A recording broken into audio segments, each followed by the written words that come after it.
Warahmatullahi wabarakatuh. Tuan-tuan dan puan-puan yang dihormati lagi dimuliakan. Bagaimana anda pada hari ini? Saya doakan anda berada dalam kebahagiaan dan kedamaian dan juga dalam keilmuan yang tinggi. Semoga dengannya anda mendapat kebahagiaan di dunia sampai di akhirat. Saya yakin kesemua kita inginkan sebuah kehidupan yang bernilai lagi berkualiti. Saya yakin kita tidak hanya mau hidup, kita mau hidup secara yang berkualiti. Kualiti penting. Justru pada hari ini insya-Allah saya akan berbicara tentang sebuah tajuk, iaitu kualiti hidup.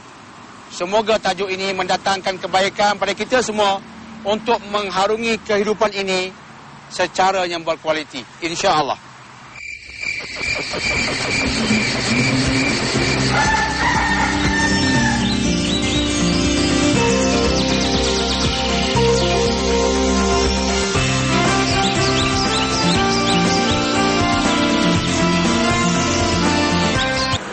Tuan-tuan dan puan-puan yang dimuliakan, kadang-kala kita kebingungan tentang satu aspek.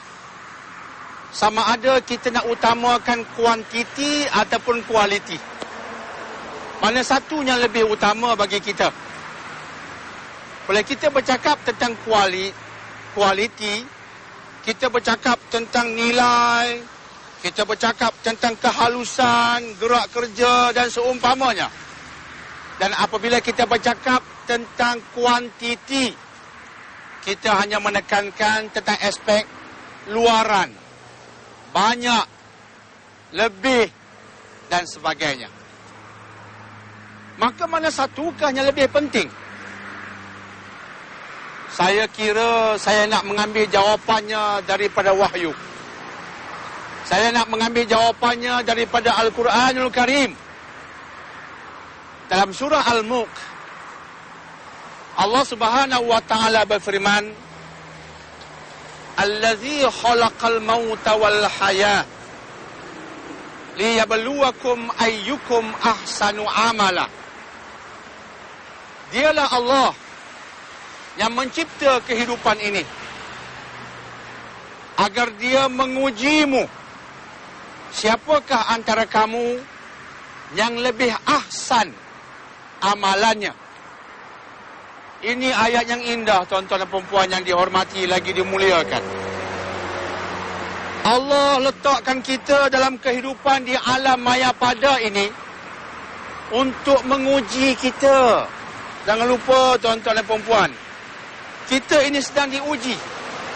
Saya sedang diuji, anda sedang diuji, semua orang di alam ini sedang diuji di penjuru kita masing-masing. Ujiannya untuk melihat siapa antara kita lebih ahsan amalannya. Rupa-rupanya, tuan-tuan dan puan-puan, dunia ini seperti bilik peperiksaan bagi kita. Kita seolah-olahnya sedang mengambil peperiksaan di sisi Allah. Dan Allah mengatakan seperti yang saya sebutkan tadi, untuk melihat siapa yang lebih ahsan.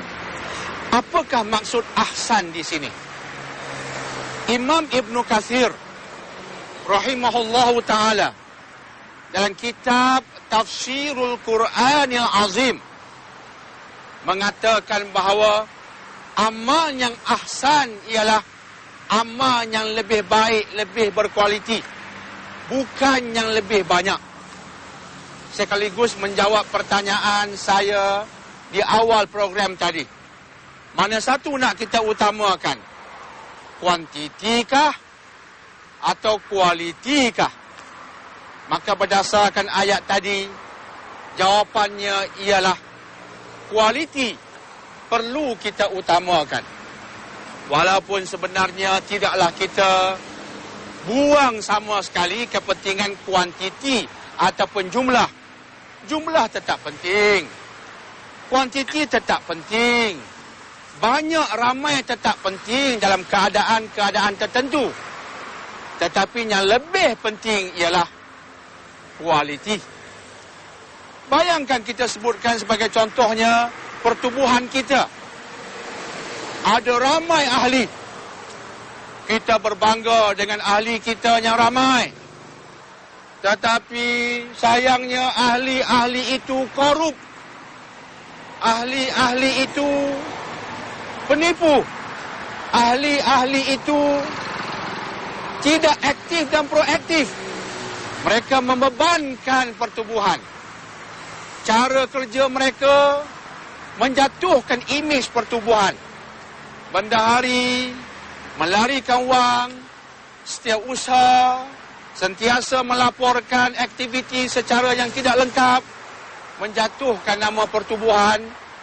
Lantas akhirnya pertubuhan itu walaupun jumlahnya besar, ahlinya ramai, tetapi kualitinya tidak ada. Akhirnya nama pertubuhan jatuh.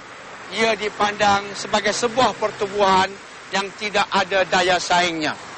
Lantas kualiti lebih penting daripada kuantiti. Justru dalam Islam Allah Subhanahu wa taala menilai amal kita, gerak kerja kita berdasarkan semua penjuru. Tetapi penjuru yang paling penting yang Allah lihat ialah hati-hati kita. Ada sebuah hadis sahih yang berbunyi, Innallaha tayyibun la yaqbalu illa tayyiba. Allah itu suci bersih. Dan Allah tidak sudi menerima sesuatu amal yang tidak suci dan tidak bersih. Menampakkan kepada kita bahawa Islam amat menekankan kualiti dalam amalan. Allah tidak mahu menerima amalan yang tidak suci, tidak bersih. Maksudnya, Allah tidak mahu menerima amalan yang tidak berkualiti. Allah hanya menerima amalan yang suci, bersih, yang berkualiti sahaja.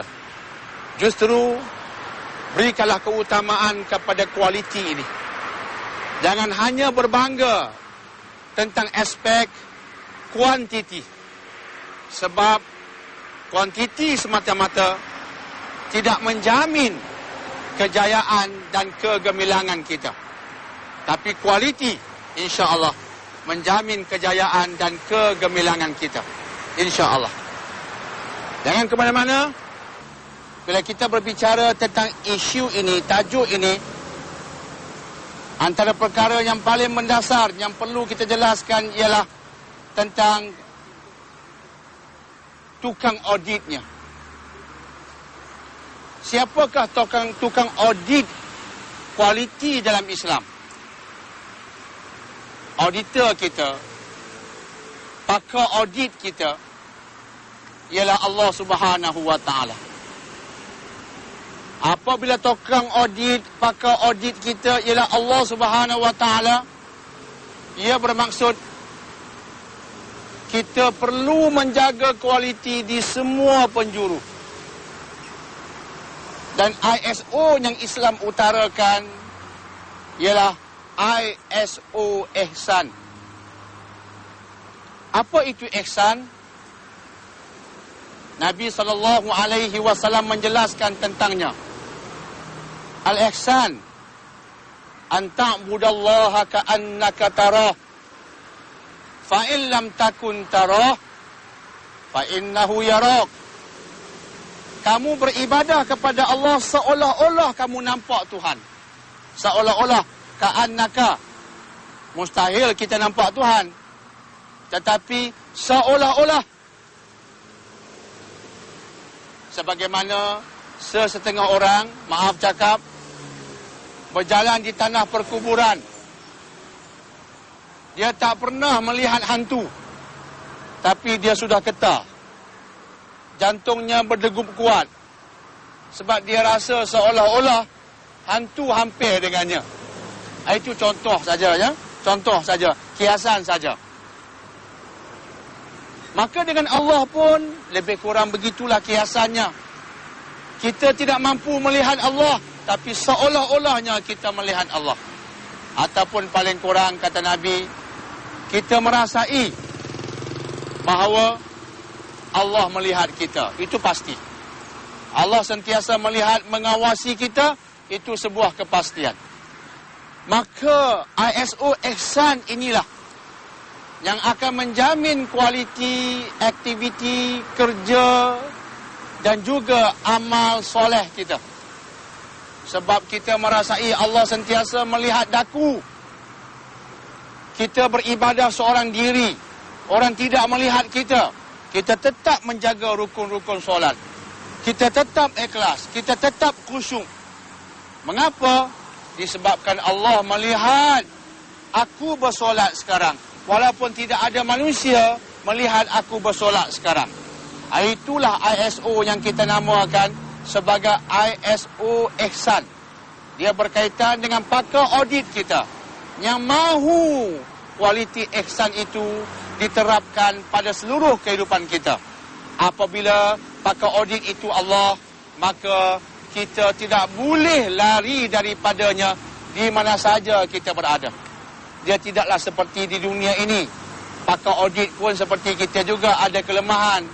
Ada kalanya dia juga terlepas pandang tentang aspek-aspek tertentu. Kita bolehlah merasakan kita selamat sebab pakar audit ini pun ada kelemahan. Apatah lagi ketika dia mengaudit, dia mendapat demam denggi ataupun demam kepialu ataupun mendapat penyakit. Lagilah dia ada keterbatasannya. Tapi jangan main-main dengan Allah. Allah lengkap sempurna. Maka itu berkaitan dengan ISO Ihsan. Kemudian bila kita berbicara lagi tentang kualiti, kita perlu menyadari, menginsafi bahawa kualiti bermula dari dalam. Quality starts from within. Kualiti bukan bermula dari luar. Islam mengatakan kualiti jika betul-betul hendak tercapai, dia mesti bermula dari dalam. Sebab itu dalam sebuah hadis yang sahih, Nabi SAW bersabda yang berbunyi, Inna Allah la yanzuru ila suwarikum, wala ila ajsamikum, walakin yanzuru ila qulubikum.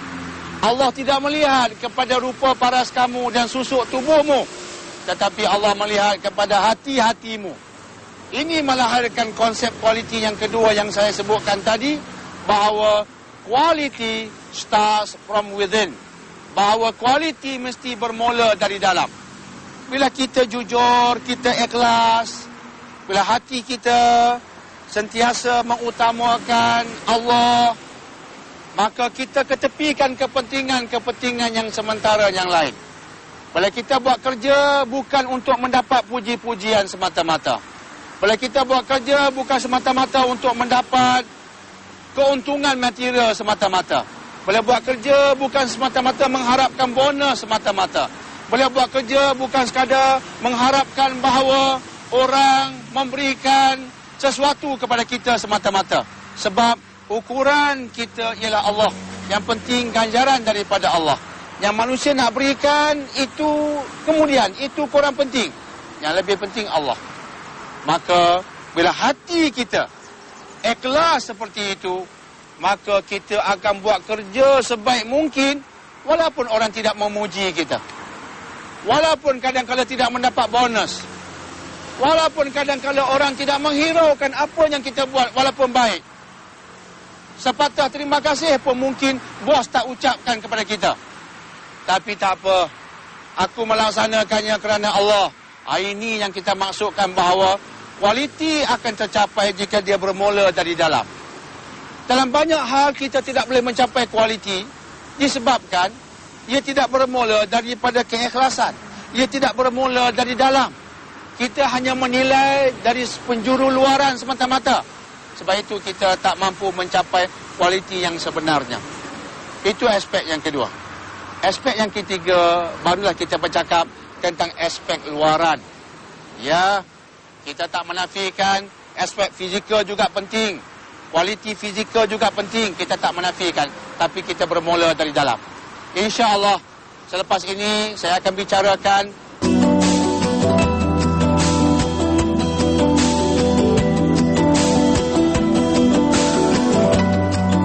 Tuan-tuan dan puan-puan yang dimuliakan, kita masih lagi berbicara tentang kualiti perspektif Islam dan kita menggunakan satu konsep ISO. ISO-nya ialah ISO Ihsan. Dan kita telah mengaitkan ihsan dengan hadis yang baru saya sebutkan tadi. Dalam hadis yang lain, Nabi SAW bersabda, Inna Allah katabal ihsana ala kulli syai. Allah menuntut, kata Nabi, ihsan, ISO ihsan ini diaplikasi, diguna pakai ala kulli syai, dalam setiap perkara, dalam setiap aspek. Kita dituntut menggunakan ISO ihsan.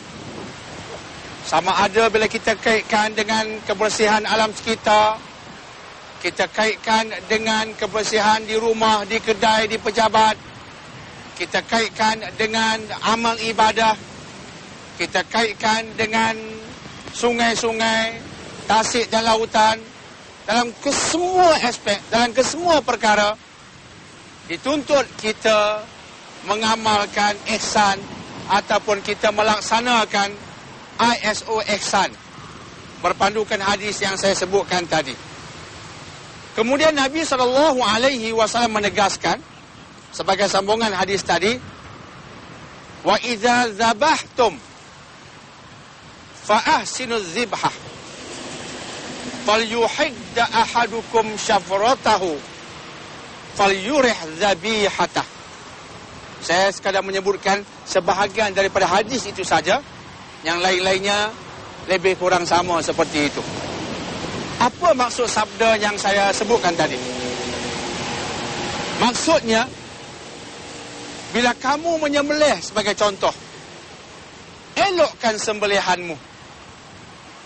Dan hendaklah salah seorang di antara kamu menajamkan pisaunya dan merehatkan binatang sembelihannya. Ini aspek fizikal, aspek luaran yang juga penting dalam konteks kita berbicara tentang kualiti. Kita sudah faham tentang Allah sebagai pakar audit kita. Kita sudah faham bahawa kualiti bermula dari dalam. Itu sudah saya bicarakan sebelum ini. Sekarang kita fokus pada aspek fizikal. Itu pun Islam tekankan berpandukan hadis yang saya sebutkan tadi. Contohnya penyembelihan. Bayangkan kita nak sembelih haiwan. Kita boleh berkata, apalah haiwan faham tentang hal ini. Kita juga boleh berkata, alah binatang.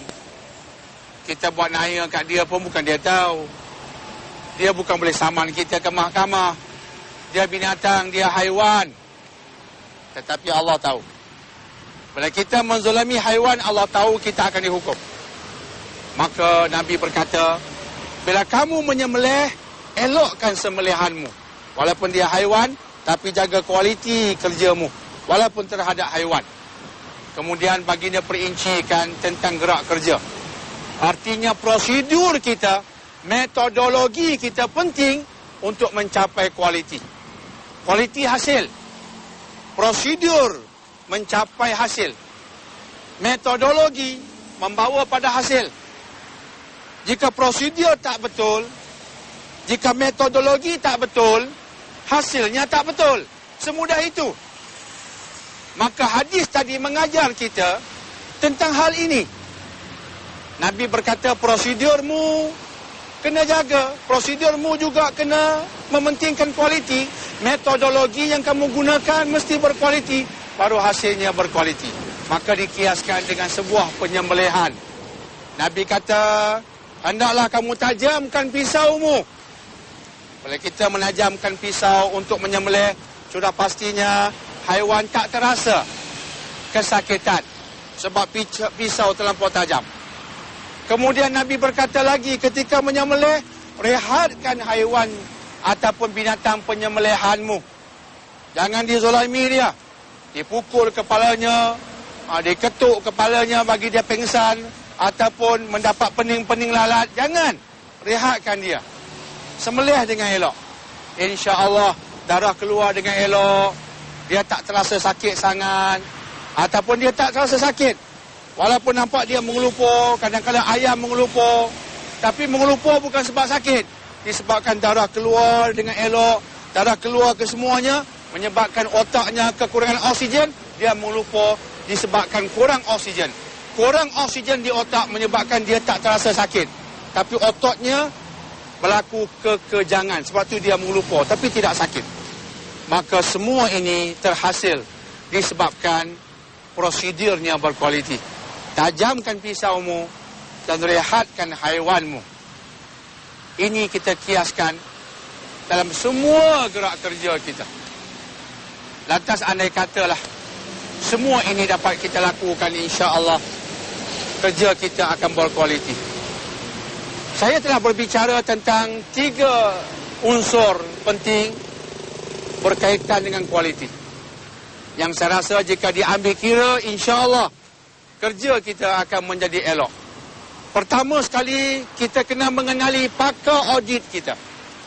Pakar audit kita bukan manusia. Pakar audit kita Allah yang mengetahui segala-galanya. Yang keduanya, kualiti bermula dari dalam. Dari hati. Hati kena ikhlas. Mementingkan Allah, bukan puji-pujian manusia dan seumpamanya. Dan yang ketiganya, aspek fizikal perlu kita jaga.